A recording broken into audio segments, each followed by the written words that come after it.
Hola mi gente, this is Dr. Cristina Dominguez coming to you with a Valentine's Day edition of Level Up, unfiltered and unapologetic. And today I want to talk about the downside of relationships. So much of love during February, during Valentine's Day, is about the upside of relationships. How warm and fuzzy it can feel. But despite how many rom-coms and how many love songs there are out there in our faces throughout the year, we have not mastered love. Why are divorce rates higher than ever and steadily increasing? Doesn't make sense, does it?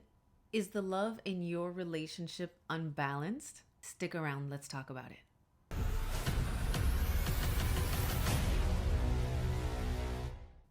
Here's the thing about love. We have a very specific image of what a successful love story looks like. And we have movies and social media and the romantic comedies to thank for that. Love is not supposed to look one way. But what happens is that when we have these societal, cultural, maybe even generational expectations that we feel like we need to fulfill, in a relationship, we end up bringing those expectations into our relationships, thinking that they might be the key for a successful one. One of the number one misunderstandings about relationships that I find is giving more than you receive. What's at the core of this? It's believing that being a good person or being a good partner means that you're going to give your all to this person. Wrong. If you give your all to this person, it means you're left with nothing. So what is this going to do? It's going to lead to a cycle of frustration because not only have you given the person everything, you don't have anything. If you're not getting the same in return to replenish your emptiness, it's only going to lead to resentment. Guaranteed.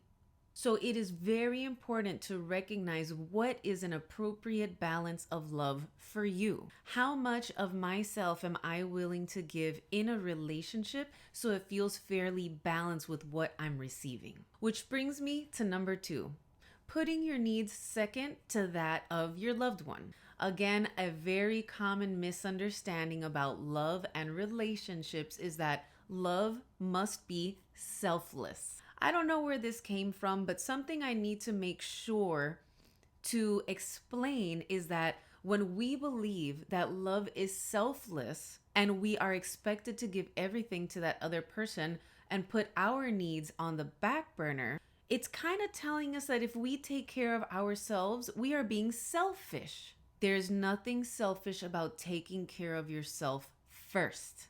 This applies in all relationships, not just romantic ones. This is mom or dad who puts their needs aside in order to prioritize their child's. But then what happens when you're out of gas? You have nothing for yourself and you don't have anything else to give. As cheesy as this might sound, you have to fill your cup first. You have to put on the oxygen first before you can help somebody else. It's only common sense to be able to fill yourself first, give the others your overflow. You are now in a full state and able to give your extra to somebody else. Now you're both happy. So if there's anything that I want to make sure to highlight today is that you do not need to be depleted to be a loving person in your relationship. Number 3, and most importantly, is accepting that love looks a certain way and settling for that. Let's not settle for love or for a relationship just because we think that that's what love is supposed to look like. We're supposed to celebrate every anniversary, every birthday, every holiday. We're supposed to hold hands at a certain time on our way to a certain place. All of these subtle expectations about what a relationship should look like in order to have a successful, fulfilling one could be exactly the reason why we are failing at relationships. If holding tradition in a relationship doesn't fit for you, why do we continue to go along with it? This is where we need to take a step back and challenge, what do we want in relationships? What do we like? If we don't want to go out for Valentine's Day dinner because it's too hectic or too chaotic or too expensive, does that mean that you love your partner less? Your relationship is not gonna fail if you don't go out to Valentine's Day dinner if you tell yourself it's not. So create your own expectations. If your relationship starts to feel off or unnatural, it's most likely because it is. And the reason why this happens is because we are living a reality other than our own. This is where all the love stories start to pile up, and we're trying to fulfill that picture perfect image of what a relationship is just to make sure that we get that too. But the problem with the love story is that it's not realistic and it's not ours. So own it. Find your love story. What does it mean for you? What does it look like? What does it feel like? The moment we break away from expectations and from tradition is the moment we step in to our own reality. The biggest downfall in any relationship is that we are living somebody else's love story. So take a moment and think about it. Your current relationship, maybe your past relationships, any relationship in which you have felt underappreciated or like you're giving so much more, loving so much harder than what you're getting in return. Could it be that you're living on a page from somebody else's book?